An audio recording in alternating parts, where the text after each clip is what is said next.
மிதுனராசி நேயர்களே, உங்கள் அனைவருக்கும் அன்பான வணக்கங்கள். உங்களை சந்திப்பதில் மிக்க மகிழ்ச்சி. வருகின்ற வாரத்தில் இந்த ஒரு வாரத்தில் எப்படி உங்களுடைய இந்த கிரகச்சாரங்கள் பொறுத்து உங்களுடைய நாட்கள் எப்படி இருக்குங்கிறது பார்க்க போகிறோம். பொதுவா இப்போ மிதுன ராசியை பொறுத்தவரைக்கும், இப்போ வந்து 8ல வந்து உங்களுக்கு வந்து செவ்வாய் உச்சம் பெற்றிருக்கார். 8ஆம் இடத்தில் சனி வீட்டில செவ்வாய் உச்சம் பெற்றிருக்கார். மீண்டும் 8ல வந்து உங்களுக்கு வந்து சூரியன் சேர்க்கையோட சுக்கிரனும் இருக்காரு. இந்த இந்த கிரகத்தில பொறுத்தவரைக்கும் உங்களுக்கு வந்து ஒரு லாபகரமாக இருந்தாலும், கடந்த ஒரு 6 மாதமாக உங்களுக்கு வந்து குரு வந்து வக்ரம் பெற்றுறார் இல்லையா? அது இன்னும் உங்களுக்கு ஜென்மத்திலே தான் இருக்காரு. அது மாறணும். ஏதாவது ஒரு விரயம் ஆயிட்டே தான் இருக்கும் மிதுனராசிக்காரர்களுக்கு. போன வாரமும் நான் அப்படி தான் சொன்னேன். ஏதாச்சும் விரயங்கள் ஆயிட்டே இருக்கும். அது கொஞ்சம் பார்த்துங்கோ. அதாவது குடும்பத்தில கவனம் தேவை. உடல் ரீதியா கொஞ்சம் கவனம் தேவை.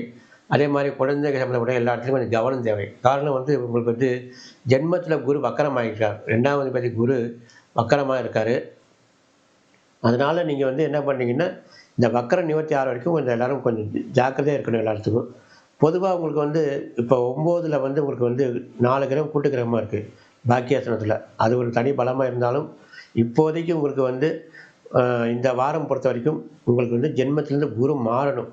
மாறினா தான் நல்லாயிருக்கும்.